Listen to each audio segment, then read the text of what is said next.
Hello everybody, it's Friday night and it is Weekender time once more. And on this week's show, we're going to be taking to the waves with some ancient Greek warfare. We're also going to be checking out a Kickstarter campaign that is, quite frankly, nuts. And on top of that, we've got our pick of the news from the last week in the gaming industry. So why not sit back, relax, because your weekend starts here.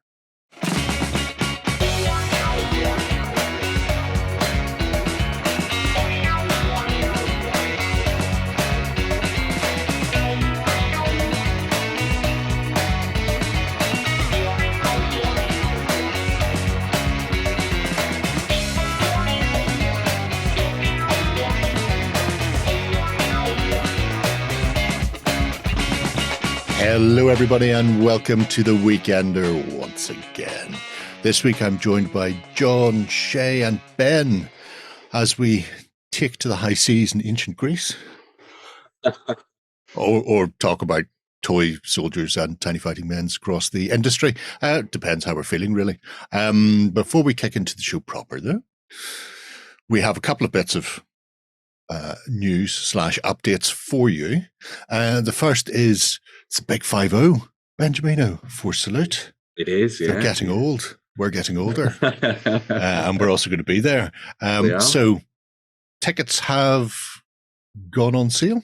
Yeah, tickets and stuff are available. You can go and check them out for Salute 50, as they're calling it. Salute 2023, however you want to go about it. It's going to be on the 22nd of April, 2023. So not too far away because, time is weird. And before you know it, it's going to be, spring, summer, all that kind of good stuff. But yeah, so there's going to be 150 plus vendors at the event, which is pretty awesome as always. 80 plus participation games and demos, which is always fun to look at. I especially like looking at all the stuff that the clubs put on, and I think we made like a big deal of that last year and the year before as well, which was always quite nice. Because you brought me. Yes, and you were like, we will look at games. I'm like flies round honey. Yeah. There's also going to be something a little bit different for this year, which is they're actually going to be doing like Q&As and guest speakers, which I think is pretty cool. Yeah. So there's going to be some special guests who are going to be there and doing some talks and stuff. So if you're interested in meeting some of the legends of the industry, I'm sure they're going to be there because they're normally there anyway as vendors. So it makes sense to have them up on a stage somewhere having a little chat. So it'll be fun to see what that's all about.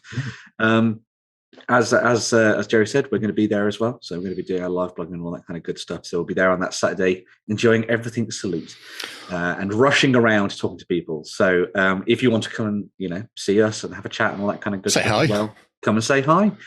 Lick Justin's head or whatever, that's the thing we do, isn't it? Well, yeah, lick Justin's head. Haven't been able to do that in a while. I've been talking to a few people about Salute of late anyway. There were some big plans for 2020 and then everything got cancelled. Yeah. And then last time round it was just like a sort of a half event in the end of 2021, I want to say, wasn't it? Yes. Yeah, it was end of 2021. They ran a little one and it never really had the same impact, and then they didn't do one last year because it was just too close on the heels. We did do one last year, but we didn't do it the year before. I can't remember. Yeah, time is weird. Time is a weird soup. The event, remain indoors, has caused issues, which means there were some spectacular demo tables and like apparently built for 2020 that still haven't been seen yet. They're going to be here. I don't know if we can announce that one, so I won't. But including one by one of our favorite games designers, who's going to be there. With a big table of one of his /her/its games. Maybe it's Lovecraft 2020, who's a cat. It's impressive. I was just going to say as well, Shay, Oathsworn have said they're going to be bringing some lovely new Burrows and Badgers things, so we've got to go see them, right? So there yes, we do. Yeah, cool. And if you're watching this from the RAF Wargames Association, PM me over on the site, please. I need to speak to you about things. Dave. Yes. Yeah. Just threw that one in there. But yeah, if you do see us, come and say hello. I've seen comments going, oh, you look busy. We didn't want to interrupt you. Jerry's tall and scary. And Jerry is when Jerry's stomping around the place looking at things. But I'm really quite friendly and amenable and approachable, especially if you have a drink. Bring me drinks. Other bit of upkeepy, bookkeeping type things, because people have been asking for some time about this. So Benjamino has put together this lovely page. Yes, it exists now. There will be an archive. So if you're wondering about things that you may have seen on an Indie of the Week in the past, it's probably not here yet because we're only starting to fill it.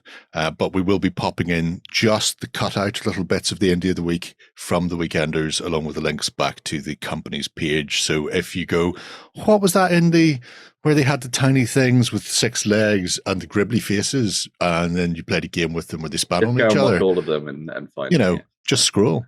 You may find it. So as time goes on, this will look. I remember her. As time goes on, this will fill with other indies from previous times. At the moment, I think there's about 9 or 10 in there. Yeah, I think there's 9 in there at the moment. But the idea is that you'll be able to watch them. Obviously, in the weekend on the Friday, and then hopefully on the Monday or Tuesday or something, it'll be up in the blog for you to go and have a look at. So there we go. Yeah. Which also makes our life easier, because then whenever we go, it's a list we for us, covered ramshackle games? And I go, yeah. I think 3 years ago we looked at them, but was that for Kickstarter? Was that the end? I don't know. Fries my mind as well. If you think you've got a bat at home trying to remember something that you half paid attention to 2 years ago, it's nothing compared to us trying to put a indie into a show. It's like, I think we've probably had something up multiple times by now, but nobody's noticed. There's too many of them. Anyway, right. So if you want to find that, you can come over to OnTableTop.com. And if it ever dupes, it just means they were so good we had to come back and have another look. Well, that's true. Yeah, there are some indies out there that have progressed massively since we first showed them off. But anyway, I digress constantly, whether you want me to or not.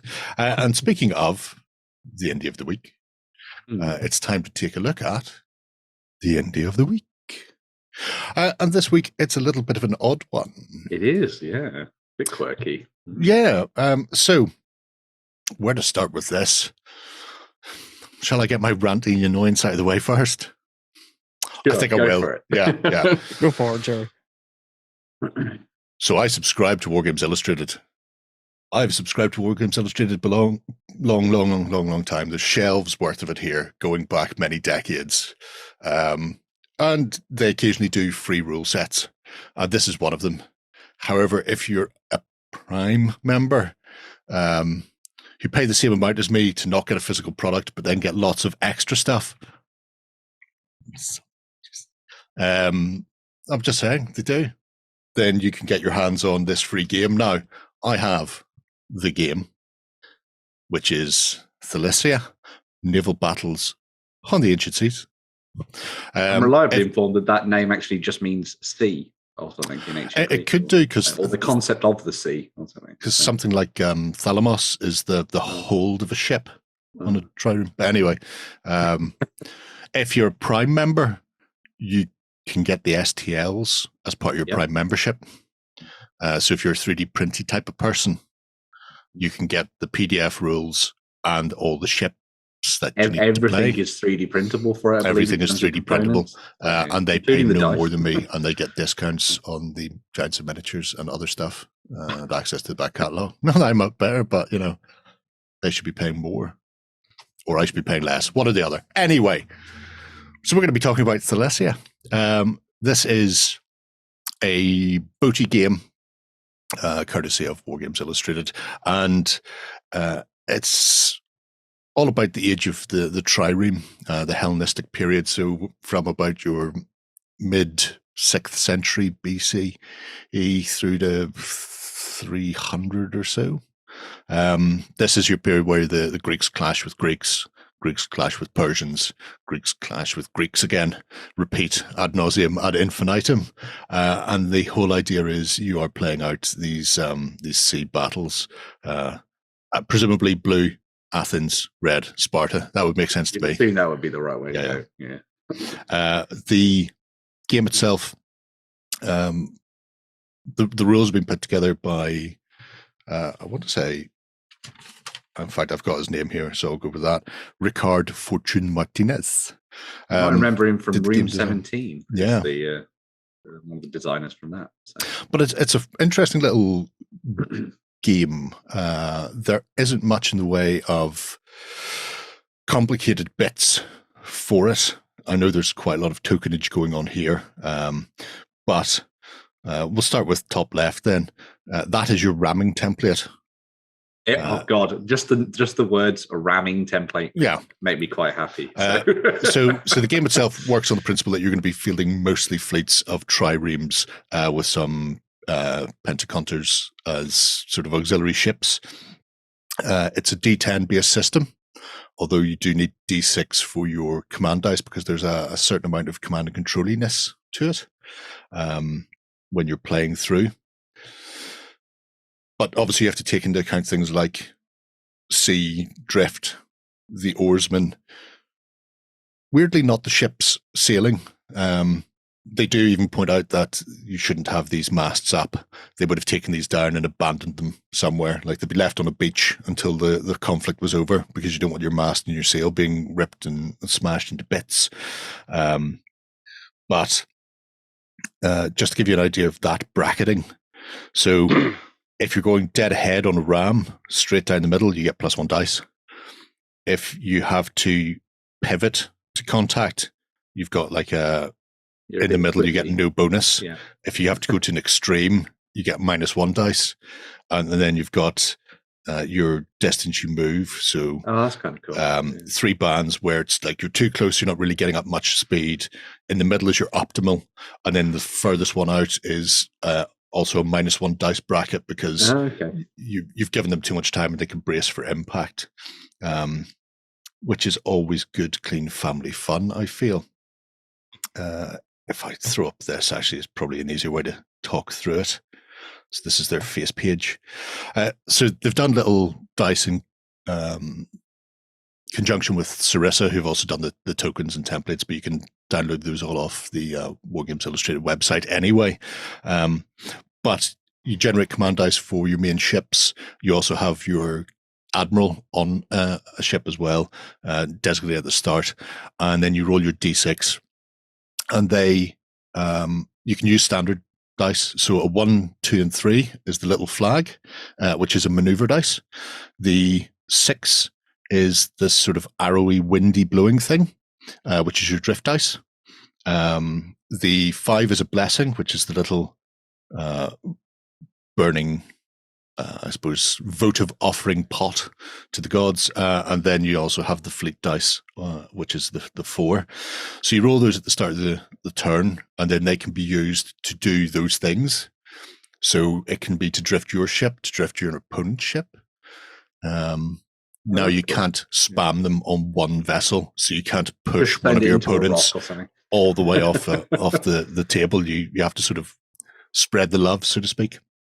But they can also be used for rerolls, or, and this is an interesting one, the blessing pot. Some things require a blessing token to activate, but they can also be used as rerolls. However, at the end of your turn, any unused ones become victory points automatically. So presumably at the start of the game, we don't need to use many blessings.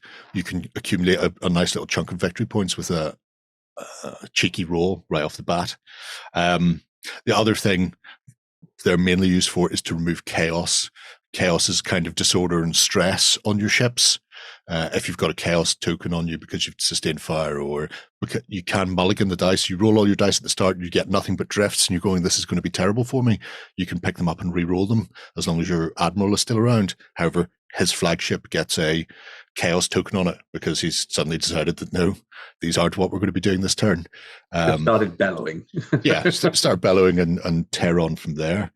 So the game itself uses these. Now, obviously, that big temple thing looks a bit random on the back of it. But as you can see, there are hollows on the deck here. The trireme itself can be upgraded as you play, and you can have archers or hoplites for doing boarding actions, or actual war machines, so like bolt throwers or small onager type catapults to lob Greek fire all over people. Which means as you go, you can sort of define your fleet and set it up whatever way you want. And then you just play out games until somebody's fleet either breaks and runs off, or it's nothing but flotsam and jetsam in the water. Because if I go back to the little tokens here, these little blue ones at the top, In fact, I think there's probably a better picture on the Yeah, 'cause I Sarissa. think they break it all down a little bit. Yeah. Don't they? Yeah.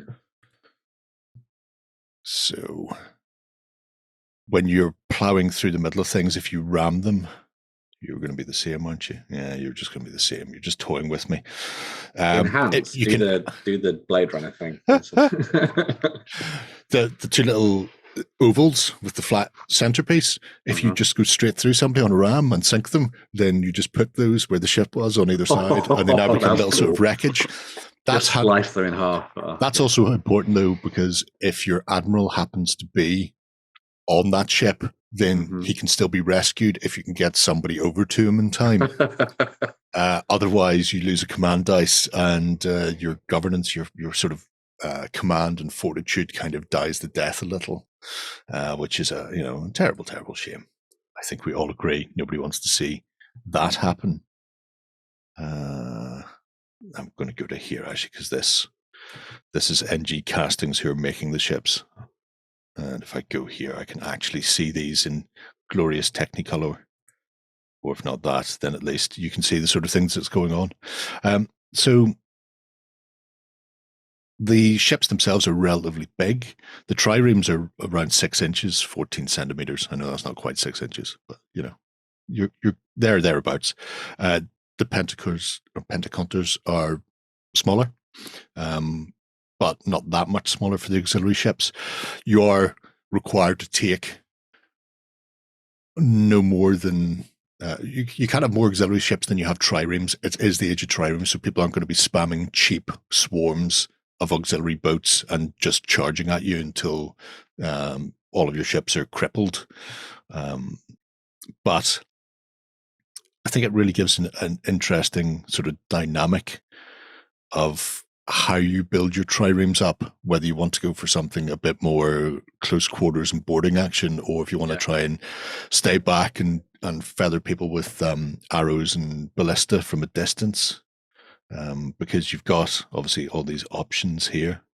The reason they keep the sails on is so that you can easily differentiate one fleet from another and who's on what ship. Big wooden ships, aren't they? Yeah. Just loads of them at once. Yeah, otherwise it gets, especially because they're all supposed to be painted more or less black with pitch. So you don't really have much going on there. And if you don't want to upgrade anything, then they've just got these little sort of barrels and bits and pieces. Nice little addition. Yeah. The main triremes, there are 2 hull variants. So one where you can actually see all the rowers on the upper deck, and one where it's covered up, where you don't have to paint all the rowers on the upper deck. But they also, I think there's 6 sort of stern sections and a couple of different prows as well. There's one of the little penties charging around the place. Really nice for customization, and it means that you can kind of you can mark out which one of your ships has always done kind of like the best almost, because you're like, I know this is my like mighty ship that has managed to smash a whole bunch of Athenian ones into splinters or something into dust. Just wreck them all and sell their families into slavery, which is to row the ships which is all very important. Well, the Athenians were they were all democratic-y type people, but the game itself is turnabout. It's activation about on the ships.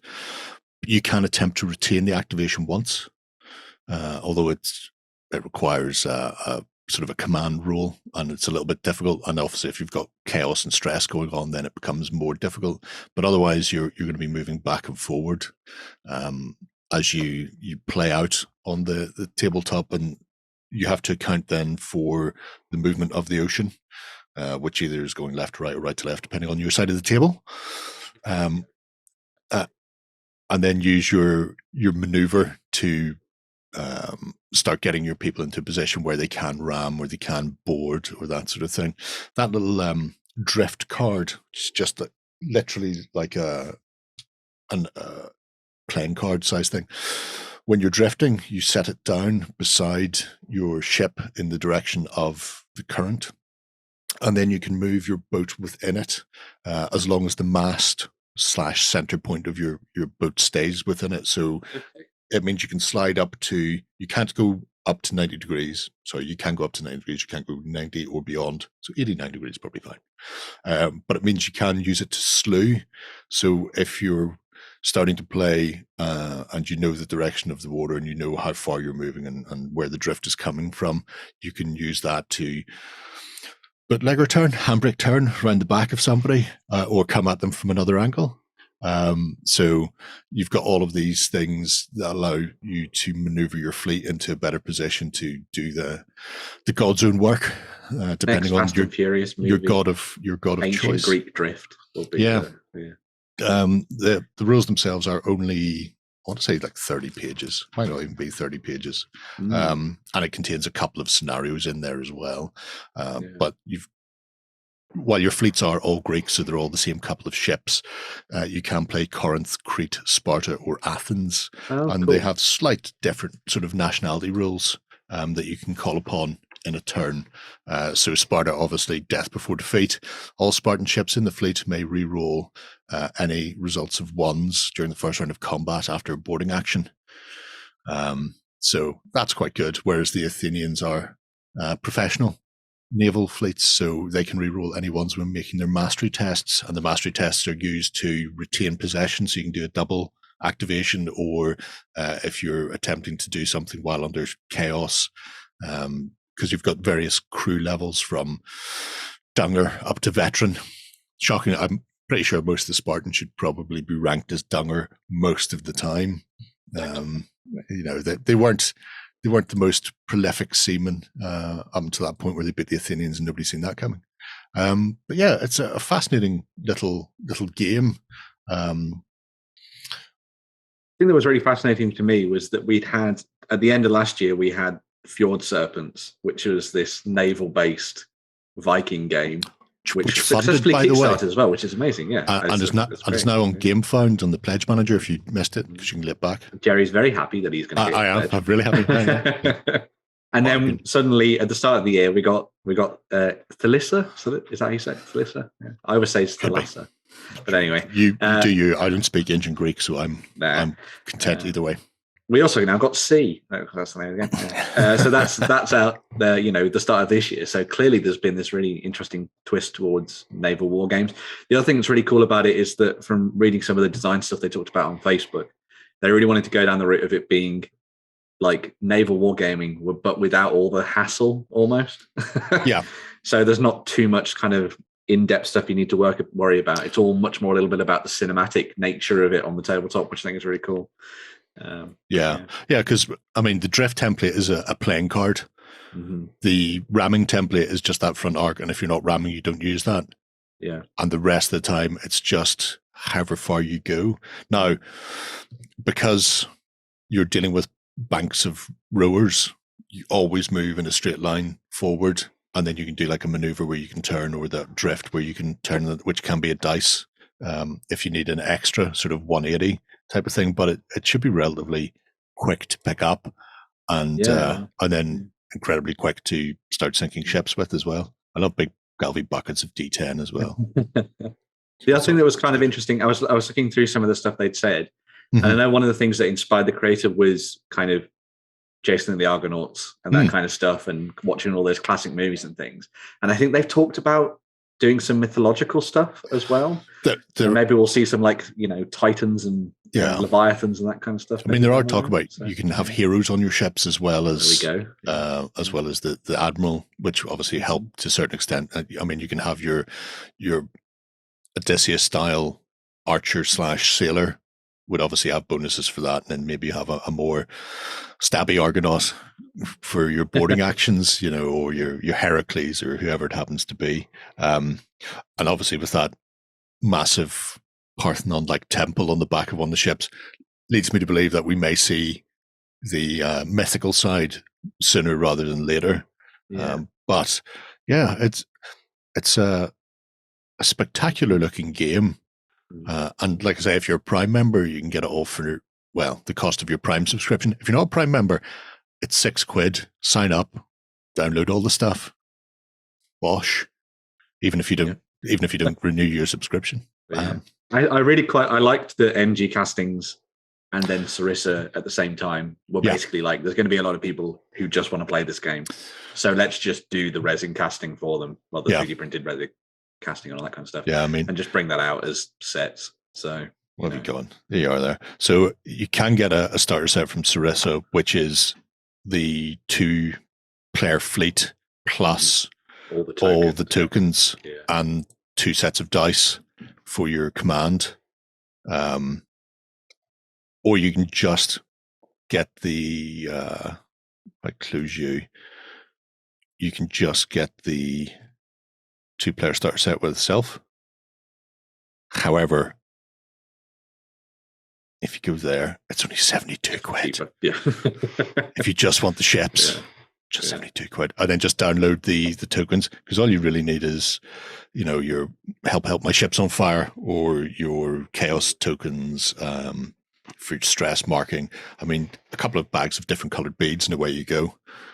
You don't need a huge bundle of stuff. The person you're playing against has 3D printed their dice, and you've bought the nice ones from Sarissa, and they start rolling them, and they're like, "These are all coming up very well for you."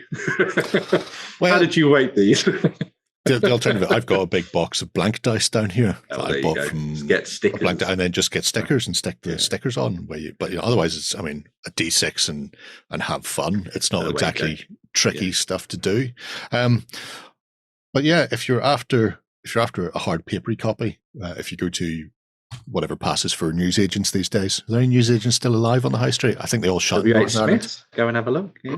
We had a W.H. Smiths in Northern Ireland once. It's closed. You have your own newsagent. It's like Bill Hicks. I can't remember what's it called. The Readers. One.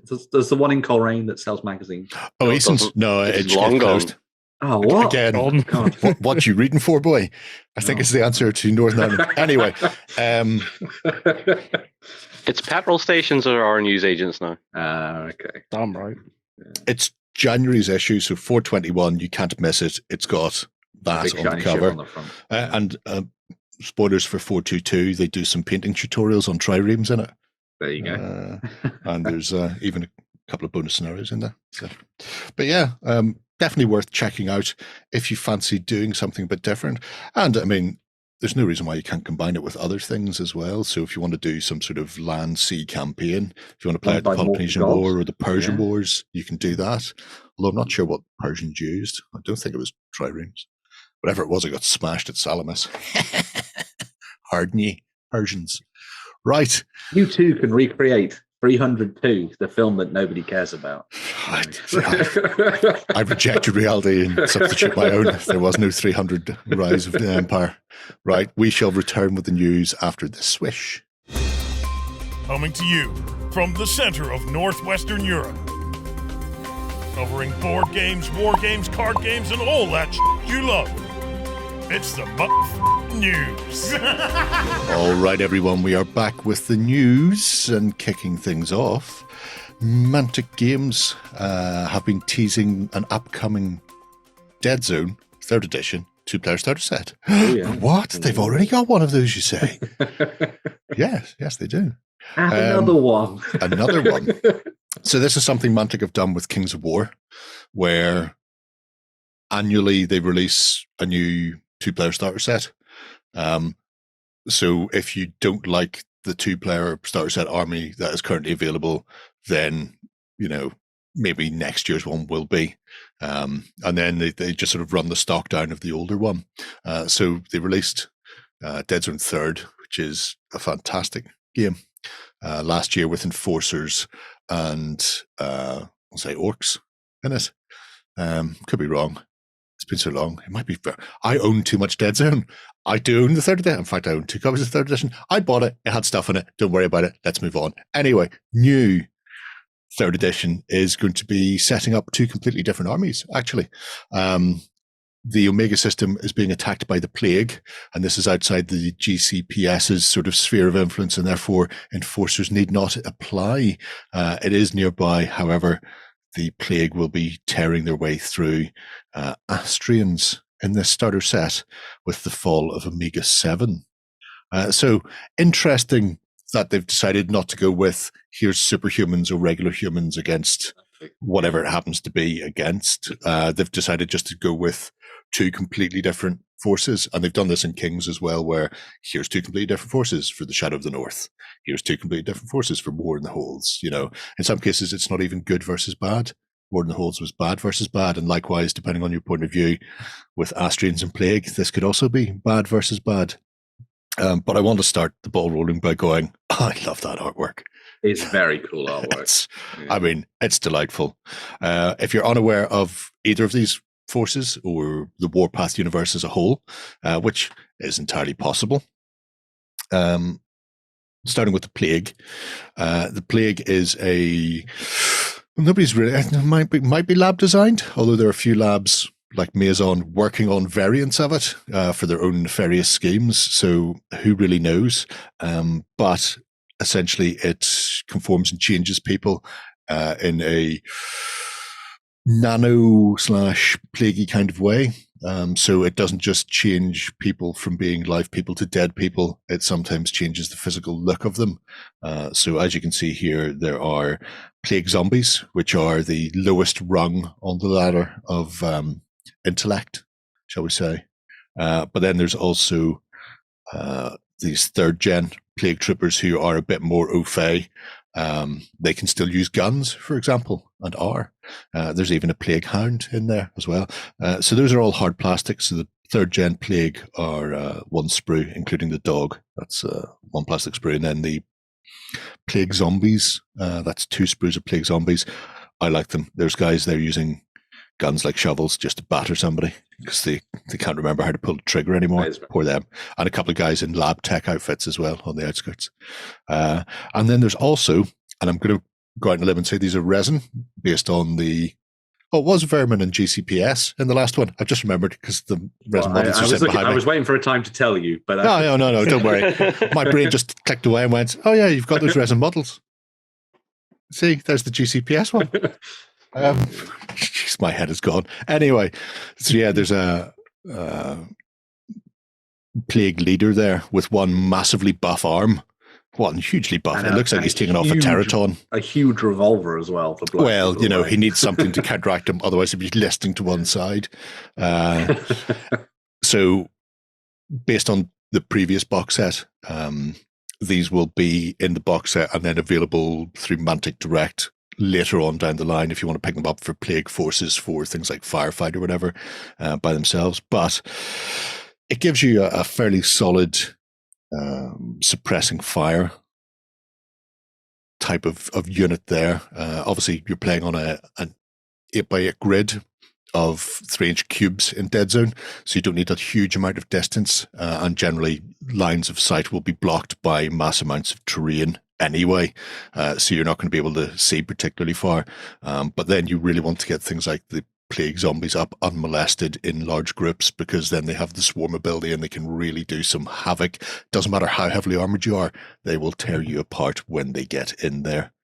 So that's the plague. Really nice. I enjoy that. They can spread the infection wherever they go. Okay, so up against them then are the Asterians or Asterians, depending on how you like to run with that. Again, I don't speak ancient Greek, so I'm not going to go with that. Interesting thing about the Space Elves for the Asterians is they don't have many people, so they don't like fighting their own wars. What instead they do is send marionettes and ciphers. So little androids and robots and support bots, generally under the control of somebody with a drone controller at the back of the board, to do their fighting for them, which makes perfect sense when you're an advanced spacefaring race. Why fight your own wars when you can get robots to do it for you? So again, these are hard plastic marionettes, variety of weapons, so no rifles and flamers, things like that. And then the support drones can be armed with massive guns, so twin no rifles for a long range, big chunky damaging attack, or support drones with cloaking device to stop people from shooting you off the table early on. So generally they fight via the medium of standing at the back with a controller, but in this instance they haven't. They've sent one of the Matsudan, so it's actually not even a space elf. Space elves want to fight this war, and they've sent somebody else to fight their war for them, accompanied by their drones, which makes, undoubted sense in the grand scheme of things. So they are giant sumo lizards in space. That is what the Matsudan every are. box. Yeah. I mean, why would you not have giant sumo space lizards? So that Matsudan, I think, might be a Yokozuna with one of the big ion cannons. So again, long range. So the forces they've put into this box set are very nimble and weak and prefer to shoot at you from far away, with the exception of Chunky Boy there. He also likes to shoot you from far away, but if you get close enough, you will get slammed into a wall. And then the Plague, who are a bit rage zombie-ish, run forward. Not very good at shooting, but when they get into close combat, they will tear you. It's a cool matchup. I really like it. Yeah. And then obviously you're dancing around the Deadzone terrain, so it's all about height and distance for the Asterians, keeping away from everybody else, and for the Plague, it's close those fire lanes and get in there and tear people apart as quickly as possible. So, yeah, really interesting. A lot of people really enjoying Deadzone as well, from the sounds bit. It's a nice way to dive in and play games in the WarPath universe without, having to buy big armies. Not that you necessarily need to with firefights. Firefights relatively small as a next step, and also it's been brought online with Deadzone. So if you are looking at it, if you're looking for a tight, really well defined skirmish game, I think Deadzone, as far as Sci-Fi goes, is an you don't want to play Kill Team. spanking one to go for. And then it means if you do want to expand your forces, you can always go into Firefight anyway, because it now shares an awful lot of Deadzone DNA and rules and that sort of thing. So it's an easy advance. But I like what Mantic's doing, where they're going, well, here's a different army or a couple of different armies in the starter box. So you're not sitting and staring at a starter box for Deadzone 3rd edition for 4 or 5 years that is the same 2 in it. If you don't like it once, you're not going to like it in 3 years' time. It gives you an option to check out different forces as well. So, yeah. Gets you inspired to start something new, perhaps, for the new year. Yeah, like I need that's that. The other thing, yeah. Maybe you've been looking at Deadzone and you've just been playing Forge Files or something, and you're like, I quite like the look of those Plague dudes. Give them a shot. Thankfully, I'm replete with Plague because I've got a full Firefight / WarPath army. However, I don't have any Matsudan at all. Oh, there you go. And I've only got a very small Deadzone force of ciphers, so I don't have any of the marionettes for the Asterians. I do like those new, those lovely robot elves. They're very cool. Oh. Yeah, they're good, clean family fun to nimbly run around the place, and then you can get yourself one of the massive Phantom Spectra type things and just lay into people with a laser sword. Good, I like that. Dance your way to victory with the marionettes. Dance, puppets, dance. Right, who's up next? Next up, we're going to be looking at some stuff from GCT Studios. They are the creators of the very awesome Bushido, which is a small-scale skirmish game in 35mm, which kind of draws from Japanese and Chinese and different Asian countries' mythologies in order to bring together a really fun and interesting skirmish game that I've been told is actually quite sort of cutthroat in many regards. But anyway, we're going to be seeing new miniatures for a bunch of the different factions. Leading the way is possibly my favorite of the bunch, which is Master Ekusa, which is for the Temple of Rokan and comes on the back of a frickin' turtle. No, tortoise. That's the word. That's the one. Yeah, I know my animals. Yeah. One's got flippers, one's got feet. Exactly, that's the one. Yes, yeah. But yes, an awesome new miniature for the Temple of Rokan that is a support character for the faction.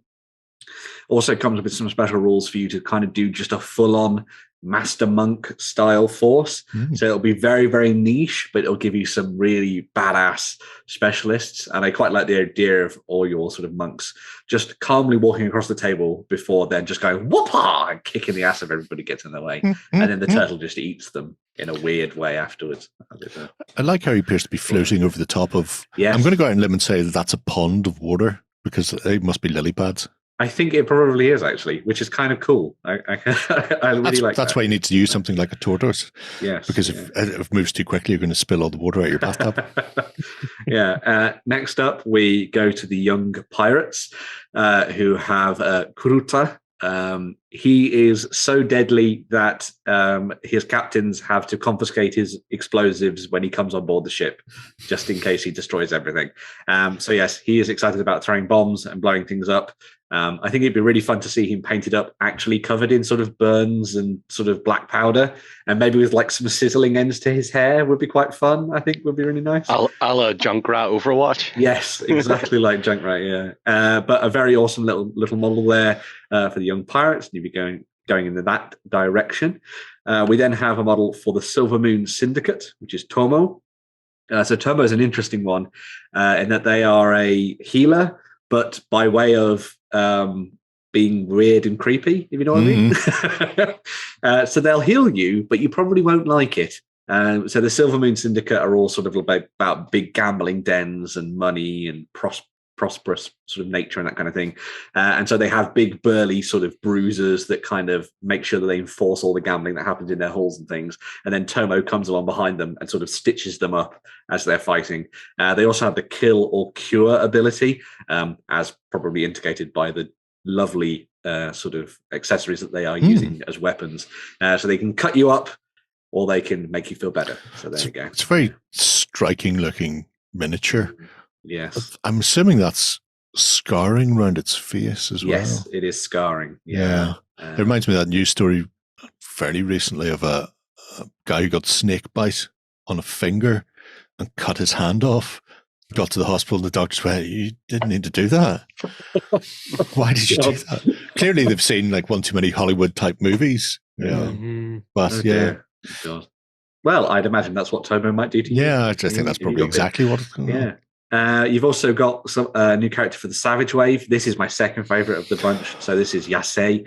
He's another one of the massive Oni creatures that you get as part of the Savage Wave. Just imagine that now painted in bright, red, vivid, coming at you. God, yes. Just charging across the table, ready to smash you up. This is the faction that comes with a whole bunch of goblin type creatures and gremlins and that kind of thing as well. So if you're interested in the kind of wild and savage elements of Bushido and sort of Japanese and Chinese mythology, this is the way to go. This guy can actually even smash through terrain and that kind of thing on the tabletop. So in a game which is very sort of tight and all about good positioning and using your attacks at the right time, being able to burst through walls and surprise your opponent, I think is a very cool sort of addition to this collection. And again, really awesome dynamic posing for that one too, which is really nice to see. And weirdly, talking of snakes, we also have Yankee, who is for the Ito clan. And he is literally swinging around baskets of snakes to hit his enemies. Why did it have to be snakes? Yeah. As the description for this fellow was, he burns himself out quite quickly. I'd imagine that's probably because he gets bitten quite a lot and probably just goes, I'm going to go to sleep now. You know how they say owners start to look like their pets after a while? Exactly, yes. That is quite a trait with the Ito clan, actually, but a fantastic looking model there that, again, kind of shows off the inventiveness of the sculptors and the team at GCT, which I think is really nice. Oh, yeah. And just fun, dynamic model for you to add into your collection. And then last but not least, something, pretty standard for kind of looking at Japanese and Chinese mythology and that kind of stuff. We have Kizoku for the Prefecture of Ryu, who is your standard kind of badass samurai that you could throw into the mix. A brilliant swordsman who I think should paint up very, very nicely indeed, with sort of flashing armor and wonderful swords and all that kind of stuff as well. And then you've got to put all the attention into those facial features and that wonderful little beard as well, because it says a lot. If I'd started with that and hadn't seen any of the other things, I'd be going, it's a really nice samurai model. Exactly. And then you go, but look at all those. It's he's got nice definition, lovely armor on it, subtle. It's a samurai. It's what you want to see. But then when you see him compared to some of the other ones, like Snake Flinger there, or Nutter Butter, you're just going, actually, I'm a little bit underwhelmed by a samurai. It's not often you can say you're underwhelmed by a samurai. It's a strange state of affairs. The artwork actually has him with a helmet as well, although it's not present in the novel. I don't know whether or not they're going to add an alternative head. There might be an alternate head. You never know. All these are available for pre-order right now. As I say, Bushido is one of those games that's been around for a really long time, and it's definitely one that I think maybe we should have a closer look at or something in the future, because it seems like it's just continued to be better and better and better, and has a really nice sort of underground following that's kept the game going, which is really cool. So sweet to the beat. Moving into Soviet-held territory. Yeah, then. yeah. So we have stuff for Shay and John. Or so Shay. Yeah. My favorite. Yeah, so this is a section, well, it's a preview of what Victrix are going to be doing with their Soviet tanks in the near future. They have vastly bulked out their range for the Germans and the Americans and the British as part of their 12 mil range. They've also started doing Soviet infantry in that 12 mil scale as well, for use in whichever war game you want to be playing. But they're now moving towards Soviet tanks to sort of sit alongside those infantry figures. And there's going to be, of course, the Soviet T-34 is going to be rolling out onto the tabletop very soon. They're going to be doing bits and pieces that will allow you to make T-34s, 85s, and T-34 76s, as well as, apparently this is some nerd thing that's really cool, the CHKZ cast turret. I mean, sure, cool, that seems fine, right? Yeah, that's something to be excited about? I don't know, but yeah. always be excited about cast as well turrets. as alternative wheels and that kind of things as well that go into the tracks, as you can see there too. So they've definitely done their research when it comes to the models. They actually are going to come with those tank rider kits on top of them as well, which I think is a really nice little addition. I love the idea. I mean, tank riding in of itself just seems like a cool idea. Probably really hazardous. It's fun. It's fun until you hit a really big bump. Yeah. Then you go skyward and the tank doesn't. That'll be the way, yeah. But yeah, so they've been working on these for a little while, and they're going to be coming to tabletops very soon. Victrix are very quick with a lot of their plastic kits and stuff. So if you're interested in sort of bulking out stuff in 12 mil, you've got some nice options there. They've also shown off some of the stuff they're going to be working on in the future. So you've got the Su-76s rolling out some big guns to take down some tanks there as well. They also made a big point of the fact that they've got the little crew member with the periscope over the top. So, keep yourself a little bit safe from oncoming fire and just use a little periscope that you maybe got from the cracker at Christmas and have a look over the top. You've also got the chap there with the binocs, sort of keeping an eye on things as well, which I think is really nice. I like that I like to think that that's a scene, and they're all concentrating down, a road, being like, I thought I saw a panther, and then behind him he's like, they're coming from behind. Don't worry about it. If it's a panther, chances are it's broken down. Yeah, that's probably true. Yeah, terrible shame. So obviously, I mean, the big, they can be used for anything. These are all 12 mil. But O-Grip is the game that was sort of launched alongside their 12 mil World War II.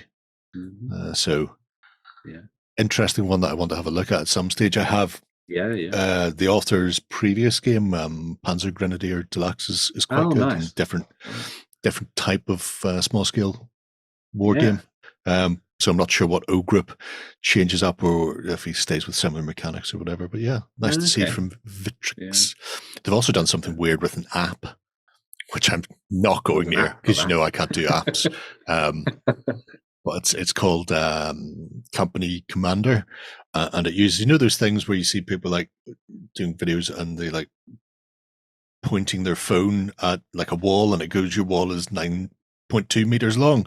Apparently, it measures the tabletop like that, so you don't need any tape measures, and it also has the dice rolling mechanics built in, so you just play on your phone. I'm thinking it's just Candy Crush for nerds, for wargaming nerds. If anybody ever sees me standing at a table with a phone doing this or whatever, I don't know how phones work. But yeah, if you see me doing that, slap me. Tell me to pick up a tape measure and dice. But anyway, if anybody's played Company Commander, let us know. Because I imagine that measuring thing can be very squiffy. You'd imagine so, because because anyway. nothing works properly on apps and phones and technology. That's why you need books and rulers, people. Especially the 40K app. Swing and a miss. Right. What's our next bit of news then? So next up, some stuff that I think will also make John and Shay very happy. So this is the announcement that the new core army deals are going to be available for Warmachine Mark IV.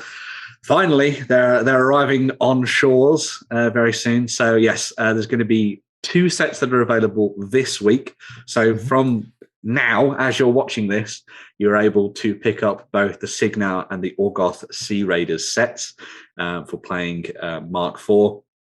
These are fairly sizable, chunky sets that come with a lot of 3D printed resin, as is the way that they're going to be doing their distribution from now on. Just to go through the contents of these, because I'm going to go sort of Ace Ventura and just not breathe for a little while. Cool. So in the Sigmar set, we have Captain Athena de Barrio, alongside a Corsair Light Warjack, a Striker Heavy Warjack, the Stormblade Legionnaires, the Stormguard Legionnaires, 2 Legionnaire Standard Bearers, and then a Tempest Thunderers unit, an Arcane Mechanics unit, and, as I wrote in the text, a Legionnaire Officer Solo. It's worth pointing out at this particular point that the Warjacks that you get in the kit also come alongside magnetization kits. So if you're going to be diving in and you want to change up the weapon options and the variants for your Warjacks, all you have to do is just magnetize the bits and pieces. They've already been designed for that to be done, essentially. So there's no boring out holes or drilling or anything like that. And you'll be able to switch things up for your Warjacks as and when you see fit. And because obviously these aren't going to be metal models, it's nothing's going to be flying off or falling off or anything like that, which is quite cool. So yeah, so that's Signar, which is looking kind of nice, especially if you like a little bit of lightning. Yeah. But going to the next army, which is the Orgoth Sea Raiders, which would be my choice if there weren't some edgelord elves coming down the road. So this is the Sea Raiders core set, which comes with Kishtar, the Howling Silence, which seems like an interesting dichotomy there. Yeah. We also have the the Jackal Light Warjack and the Tyrant Heavy Warjack, again with the magnetization options for you to build them in a variety of different ways. You've then got the Assault Reachers, the Strike Reavers, the Reaver Standard Bearer, the Old Core Barrager, the War Witch Coven, and the Orgoth Commander Solo in that set. So if you want to be the bad guys, you've got the options to do that there. Always handy. Kind of nice so far. And then finally, the set, which I think pretty much everyone's probably going to want here, right? So we've got the Khador Winter Corps Army set, which is going to be coming slightly down the road, but it is still going to obviously be coming out in the next couple of months. But this sort of takes things to 3 factions in Mark IV, which comes with Kapitan Iliari Borisyuk, alongside the Dire Wolf Heavy Warjack and a Great Bear Heavy Warjack. Why have light Warjacks when you can have heavy? Khador. Yeah, exactly. You then get 2 Winter Corps infantry units with support weapons plus 2 Winter Corps infantry standards. You then get some shock troopers, so another Arcanist unit here, but obviously Khador flavored, and then the Winter Corps Officer Solo. So yeah, 3 this big is my sets. This is my first look at a lot of the new Warjack designs, and the Khador ones are superb because I like the jacks you got in Mark III, but these guys look like a lot more sort of layered armor, a lot more mechanical stuff about them. The Signar ones look amazing. I hated Signar jacks. The old ones, I hated them, but these just have a sort of, I don't want to say dynamic, I just want to say more interesting. Because I think it comes down to that layering that you talked about. I think that it being present there gives the models a little bit more bulk and a little bit more depth and less kind of like clanky almost. Probably a few new like 3D sculptors and stuff that are looking at it in a different way. I kind of like that a lot. I know there's a lot of people that are like, oh, I don't want to buy 3D prints. And it's like, well, shut up. They're nice. That's my opinion, and I'm sticking to it. Shut up. So John basically is going to go Khador. I'm going to go. I would. I don't want Orgoth because I don't need more edge in my life. I have enough of that because I'm friends with Shay. I'm torn. It's a 50-50 between Signar and Khador. Oh wow! It's really 50-50. I don't like the Orgoth. Orgoth can go do one. He doesn't want to be the bad guys. That's what it is. I like being the bad guys. That's why I want to play Khador. I suppose they are pretty bad. I mean, the Butcher is a terrible human being, or was. I don't know if he's still alive. But, he was a terrible human being, but he got better. Yeah. Well, he tends to get better quite a lot, actually. Did he destroy the villages, or did they accidentally spontaneously catch fire? I mean, we don't know. Yeah. That's true.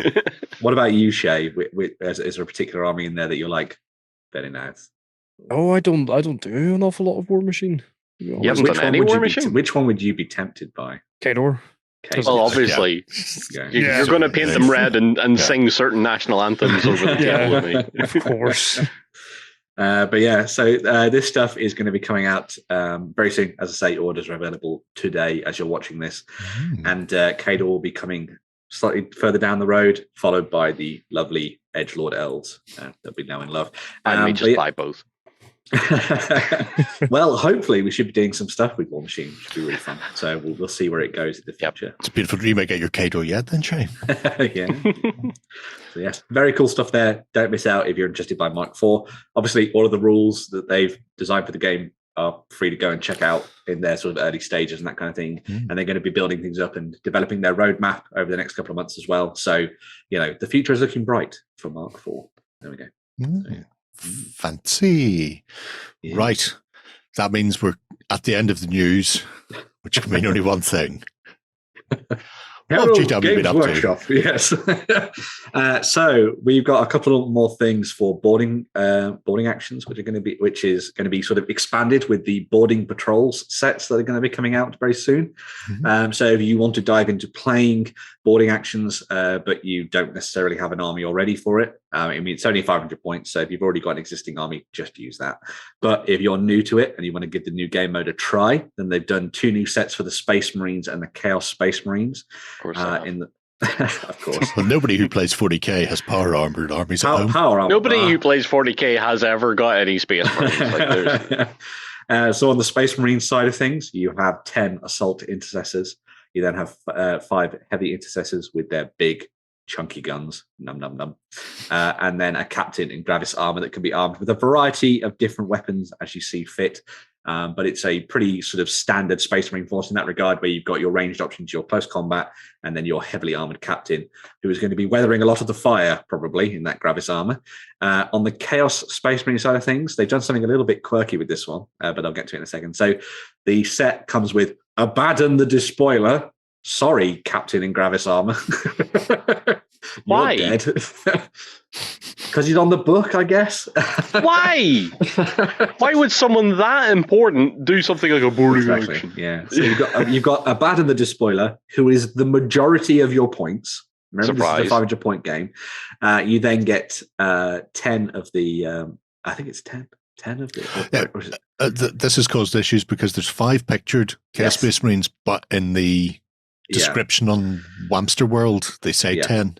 Yeah. So it's a full contingent of cultists, and you do get 10 Chaos Space Marines in the box, which means that the actual army is more than 500 points.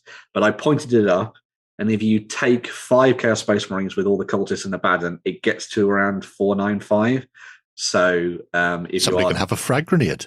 Oh no, melter bombs, they're 5 points. Yeah, there you go. So you can easily make the boarding action force there, but then you could also go to the next level if you really wanted to as well, which is kind of cool, and you can build it up as you see fit. But Abaddon the Despoiler, not just a regular Chaos Space Marine Lord, Abaddon the Despoiler is in that set, but there we go. Do you know why it is? Because they don't have any decent Chaos Space Marine commanders in plastic. Pretty much, yeah. I could have sworn they did a plastic Chaos Terminator Lord with like a whole bunch of options, or is that so old it's been outdated?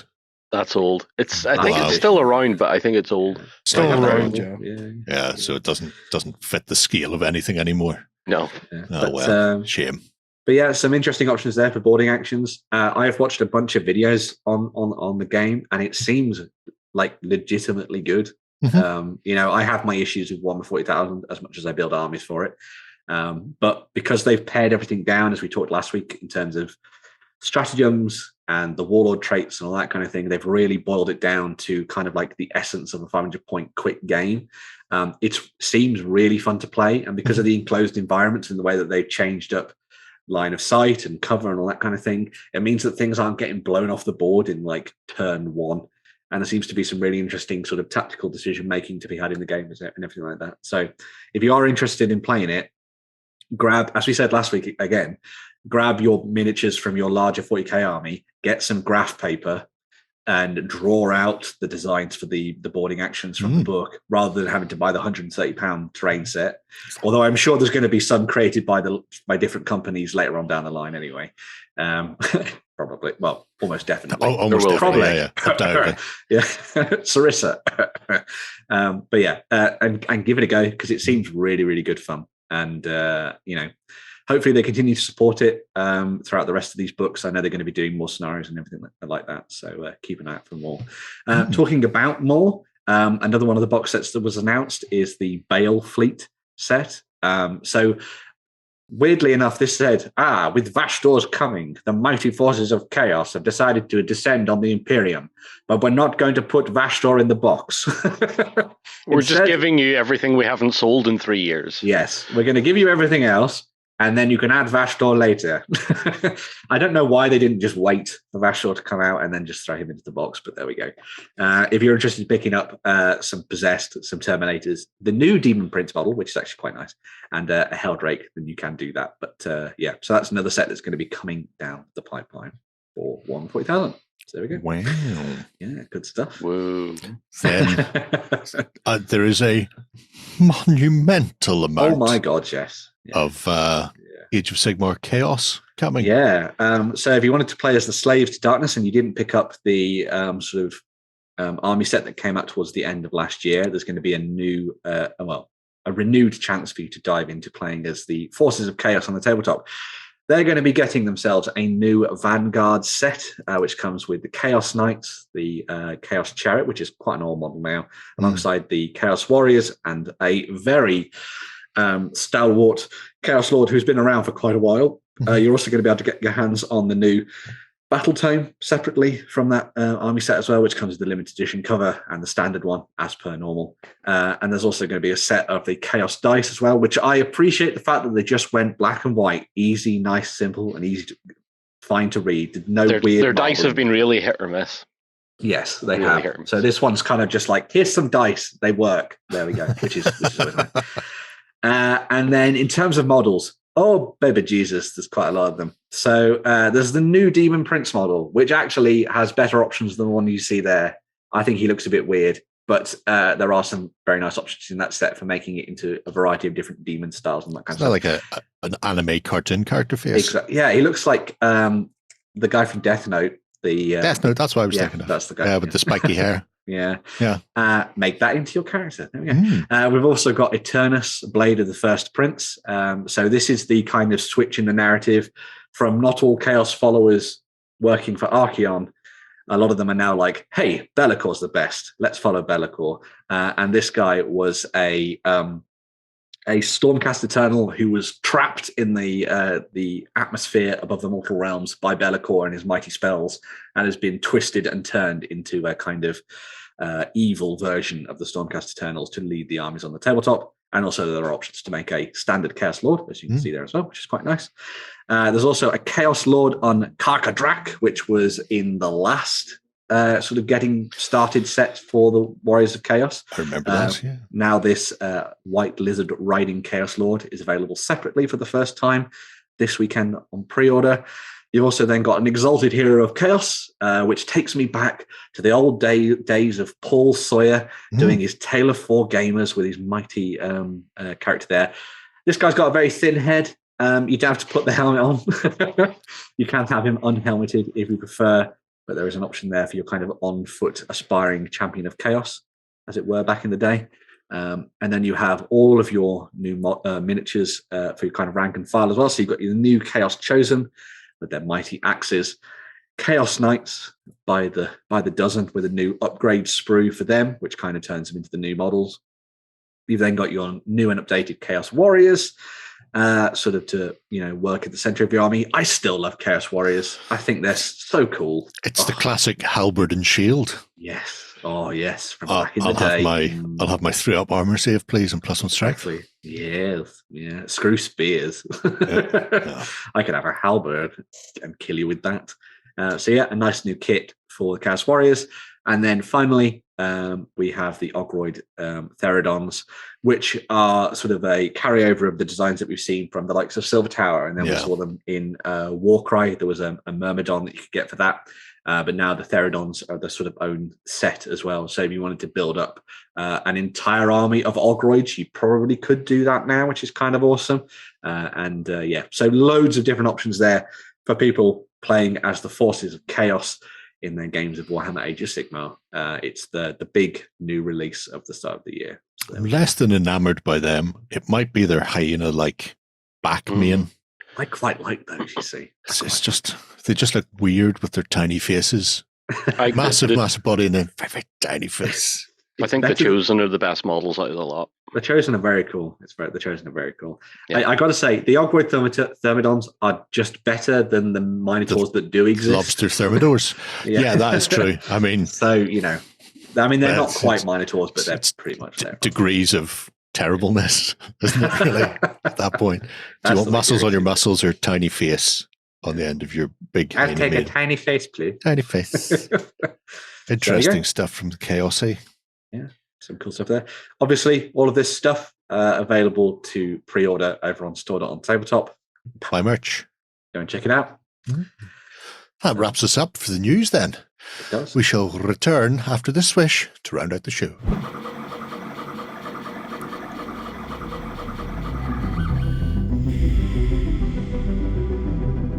All right, we are back and we're going to be taking a look at some 3D printing because Shay apparently still has money left in his bank account.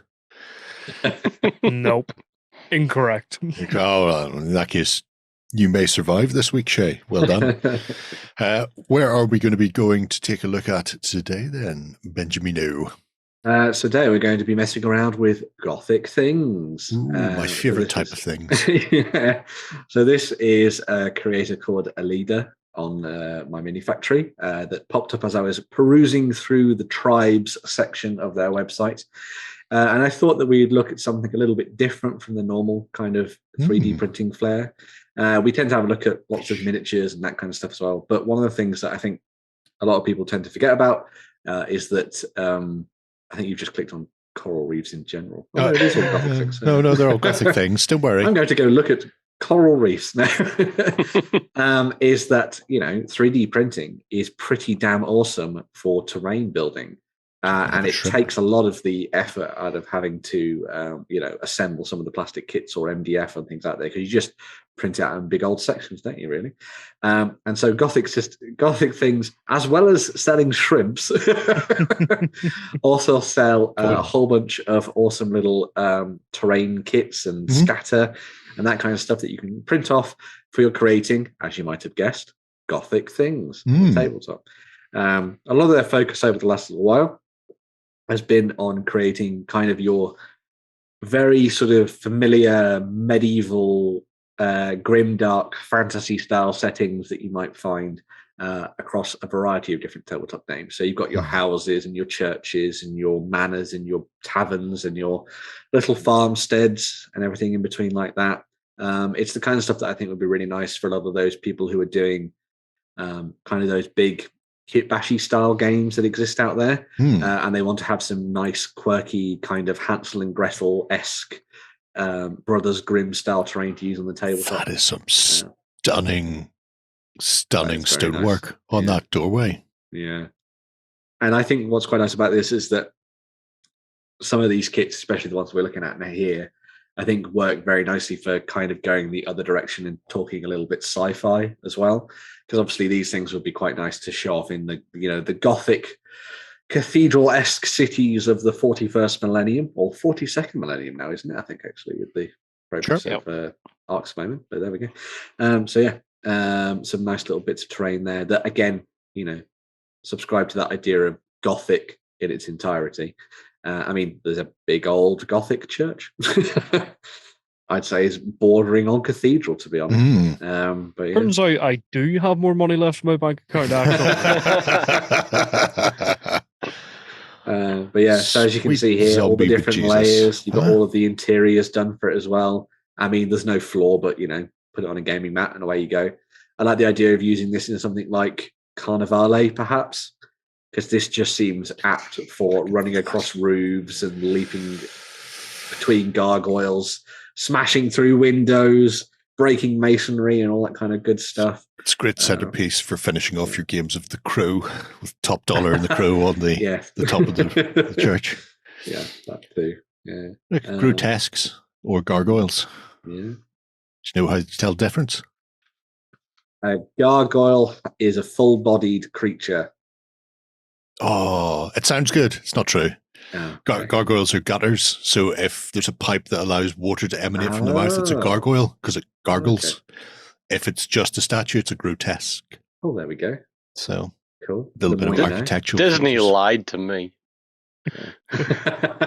That's really nice, printing it in the clear and then using that and then tinting it with inks or contrast, whatever, to get stained glass. Deep paints or something, yeah. Really nice little touch. Look, but it's the kind of stuff that maybe you don't necessarily think about. A lot of people will be looking at a kit like that in MDF or plastic costing what, hundreds, 50, 60 quid, maybe a bit more than that. If you're wanting multiple layers like that and detail, you're probably higher than 100, aren't you? But that's $25. So what, 25 quid as well, the way things are going, for, a massive set. I mean, obviously it's going to take a big bucket of resin to do that, but, do it at your own leisure and you can print off as many as you like as well. The interesting thing for me isn't the complete things like the cathedral, though. It's these incidental pieces. The incidental pieces or the architectural pieces, the doors and the windows, because you can get yourself a £60 cathedral in MDF or 40 or whatever it is, or build one out of foam card or EPVC, relatively straightforward. But then adding the detail to it is time consuming or difficult.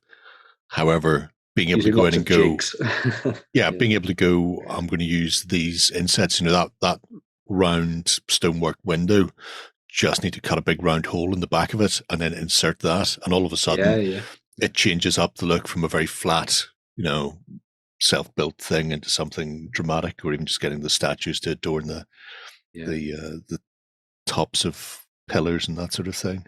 Yeah, I like the little incidental pieces like that because you can do a lot with them.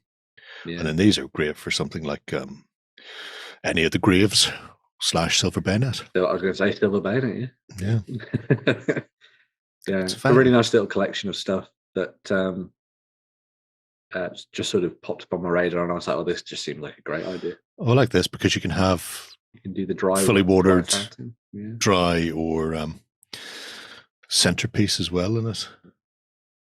That's a nice set. How many times do you need little tiny pieces of scatter terrain, and rather than spending a couple of hours making it yourself, lollipop sticks, just whack it all into the 3D printers, and you've got a huge bunch of fences and stuff, for use on your tabletops. So everybody needs a large mausoleum. The best place for an adventure to start, not the pub, a mausoleum. Why did you wake up inside it? Bam, bam, bam. Things like the little objects, the windy mill. I'm just going to start clicking on things. The ridiculous trees. Let's have a look at that. We'll start with ridiculous trees. Creepy. Oh, that's not at all suspicious, is it? The mound of skulls with the cross in it. You know what the funny thing is? Whenever you take all the skulls away, you'll find that somebody has buried a single stone in a reverse cairn style. It was my favorite stone that I used to kill my wife. Oh, you've embraced the gothic nature of things there, Ben, I see. I have been watching I watched The Pale Blue Eye over the last weekend, so I've got Poe in my mind. So, sorry. Yeah. That goddamn shrimp. Shrimp's great. I mean, look at that. Look at the stonework on that windmill. That's amazing. That's lovely. It's very similar to Grand Manor, and who's the other company does them in resin?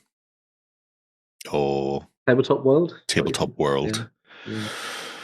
And you will pay from both of those people for that quality of sculpture. Well, when they do build them brick by brick, yeah. That is definitely the way. But just a really nice little thing that you could throw into a whole bunch of fantasy and historical stuff, really. So dress your town or village. Yeah, exactly. Use it to make role-playing stuff a little bit more interactive as well. Throw some bits and pieces on top. I like the very grim feudal / medieval, and then you've got like a gas lantern. Just put one of those in the middle of a forest full of snow. Go Narnia, yeah. Go full Narnia. Yeah. Or excellent for Moonstone as well. You'll never go full Narnia. Yeah, well, that's true. You've got that mix of fantasy and I suppose Victoriana, so it's excellent for Moonstone. Yeah. They're cracking. Very nice stuff. Yeah. That's it's very, I was going to say Disney, but maybe Pixar-like horse. It's like Hercules' Pegasus in or it's the horse from Road to El Dorado. Oh yeah. Oh man, that's such a good film. Yep. I love that film. Everyone overlooks it, but it's amazing. It's really cool. Yeah. It's got great songs in it as well. That's a stunning bit of kit. So this is Gothic Things then. Mm-hmm. And obviously they've got the coral reef. So if you want to do your underwater if you want to go gaming, to the coral reef, you can do that. Yeah, especially with Deep Wars and Deep Wars. Yeah. You should do a sunken Gothic Atlantis. Oh, yeah. Just mix the whole lot together and be like, bugger cool. it.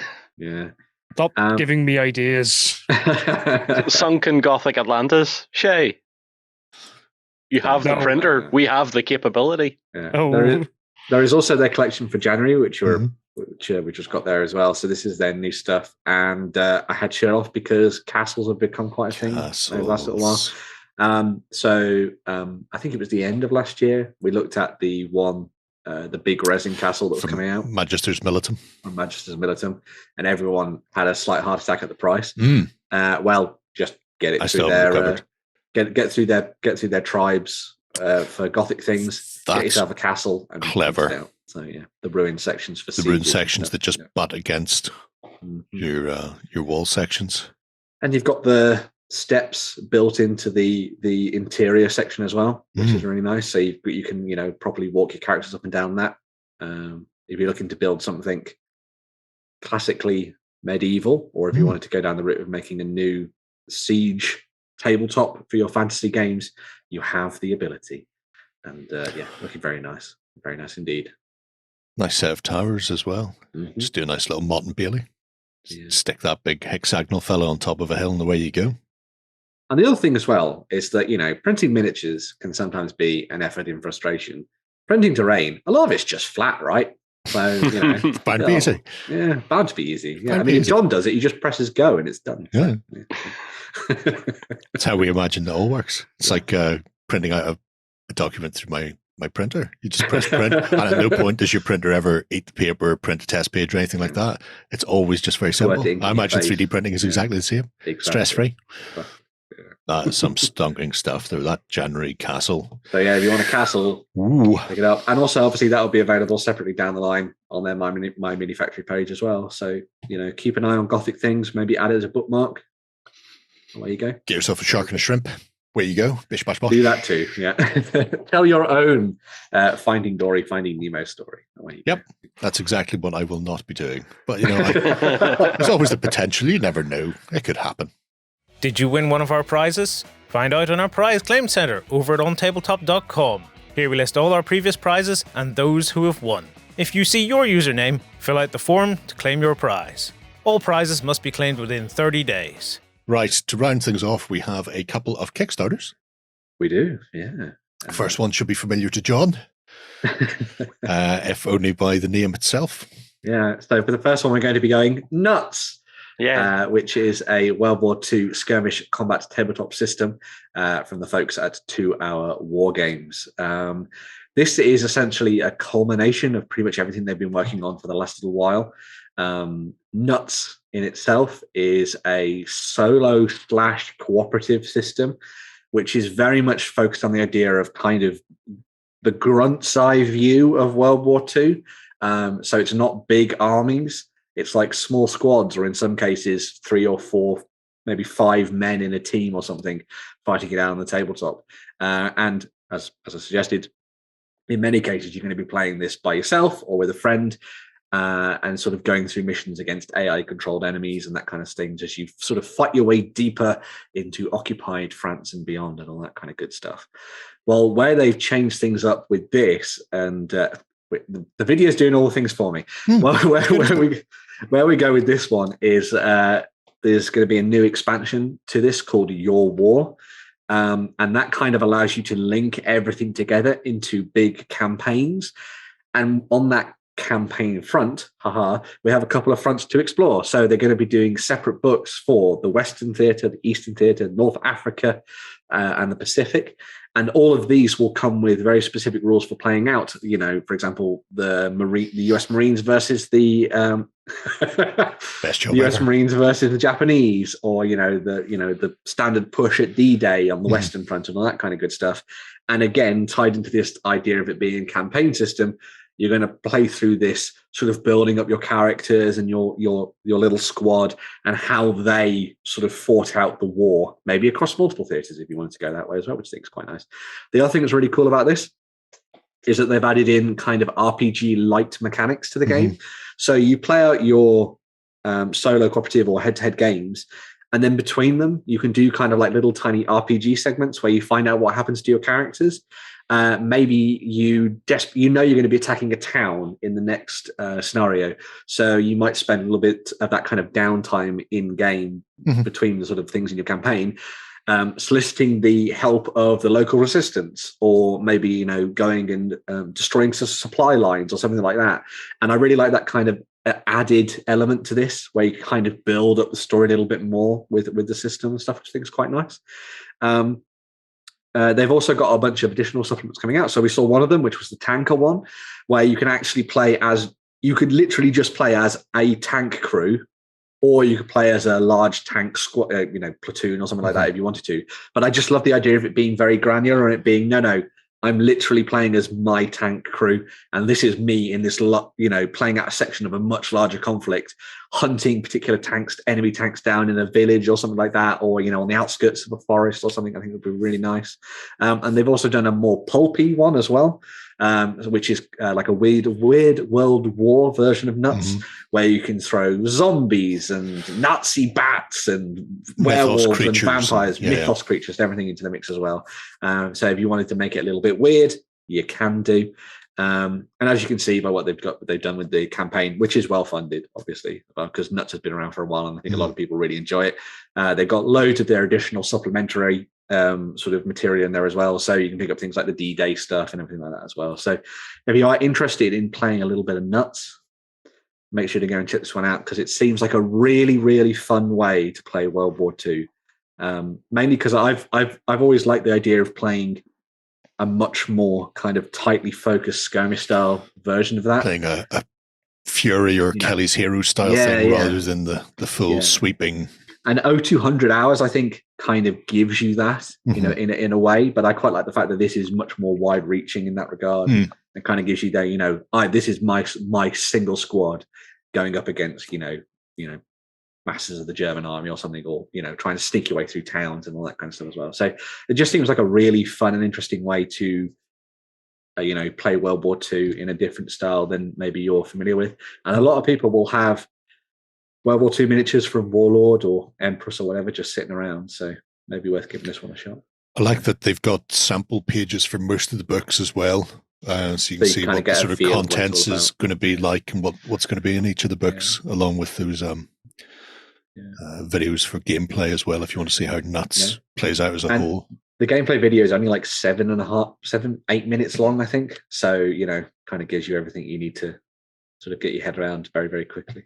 But yeah, seems like a really fun way to play World War II on the tabletop, I think. Yeah, fascinating to see where they go with that and who jumps on board. There is 14 days left if you fancy going a bit nuts in World War II. Our last Kickstarter. I was expecting there to be like another thing just called FUBAR, and then they'll just do lots of different acronyms or something like that. So. Well, Nuts isn't an acronym. Nuts is a reply. Okay. American commander in Bastogne. Oh, is it like Lightning Storm or whatever? No, it was a German. They were under siege for a while, and a German commander sent a nicely worded message saying, dear Americans, we were giving you this chance to surrender, blah, blah, blah. And then the American commander's reply was, John? Nuts. He just said back letter of nuts. Brilliant. There you go. Is it from the American commander of Bastogne to the German commander? Commander of Bastogne. Nuts. So yeah. That's amazing. I love that. It's so much for you won't be able to hang on and hear much longer. Right, taking a look then at a Kickstarter that seems to be blowing up. Yeah. Even as I look at it. Yeah. Fantasy Time with OrcQuest Warpath. Yeah, so this is OrcQuest Warpath Resurrection. The resurrection bit is in there because Monolith Edition, who you'll know I've worked on stuff like the Batman board game and stuff in the past, have picked up the Maze Games license for this and have designed, well, basically brought this game to the tabletop. Apparently, it's one of the most anticipated games of the last couple of years that is now finally going to be seeing a new sort of version of it on the tabletop. As you might imagine, with it being sort of like a resurrection version of the game, they have said that they've kind of revamped and refreshed everything so that it's all very quick and easy to play. The nice thing about this game is that you're not playing as your standard, human, elf, dwarf and stuff, diving into a dungeon crawler. You're actually playing as what would typically be seen as the bad guys, essentially, in your games.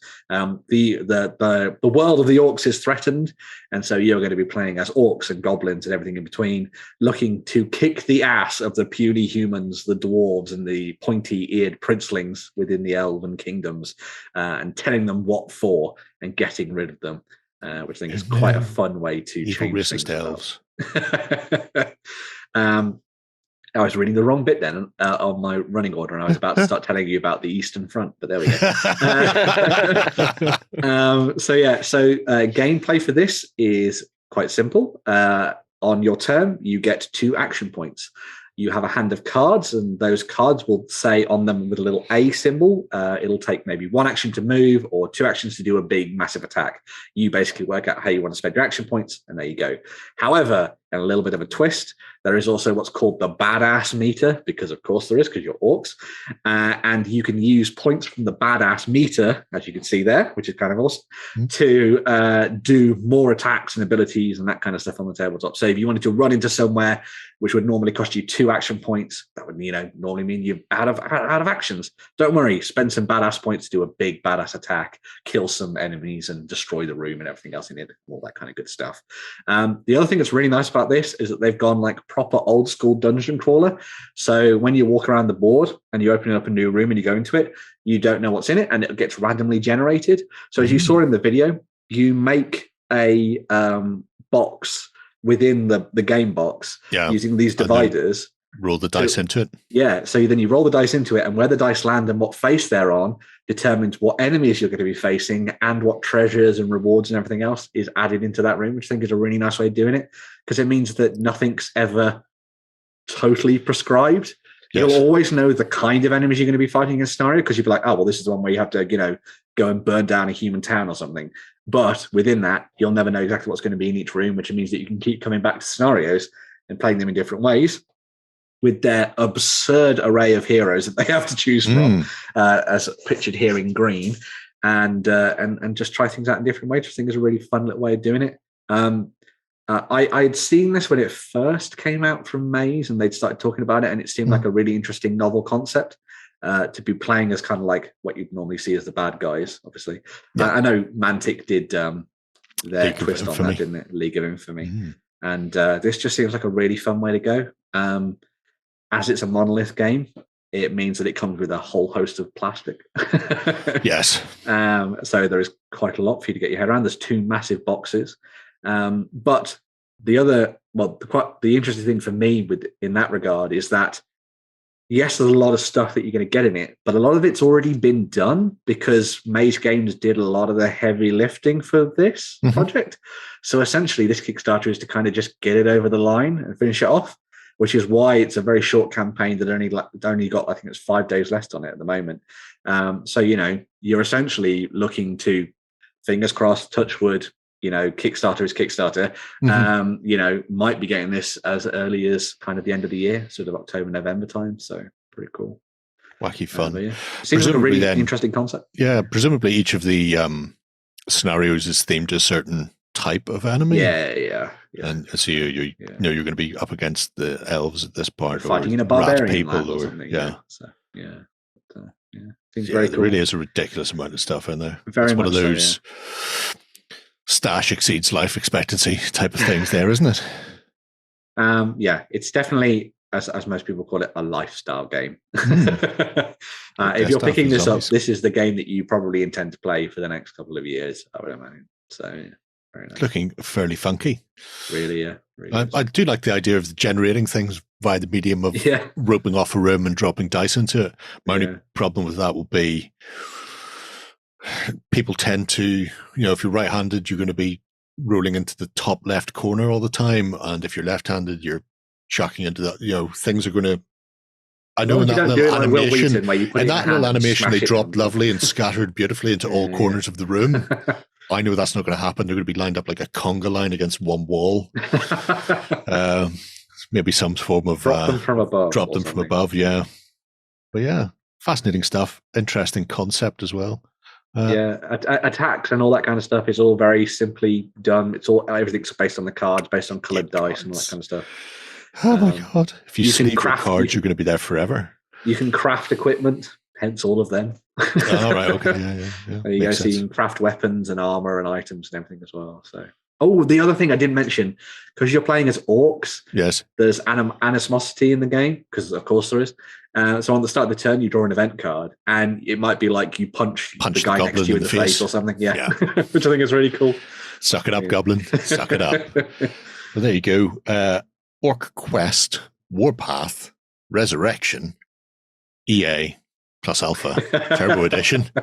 Currently game. 5 days left, and like I say, well funded. Even as we were sitting here, there's a couple more 1,000 have been chucked at us.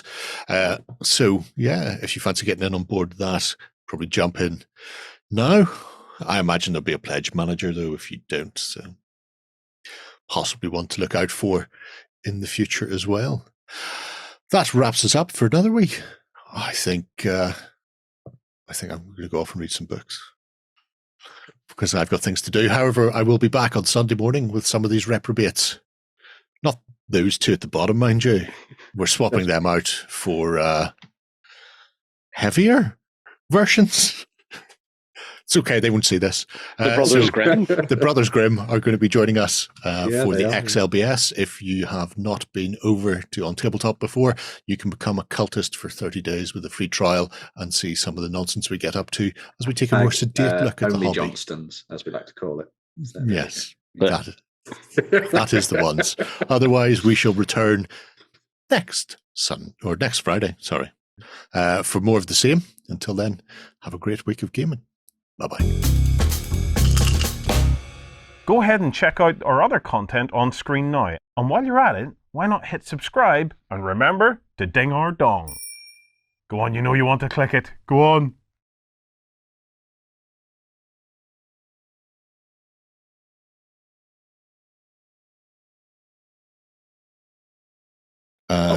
Stop for a second. I think we've lost John. I just assumed he got bored and left.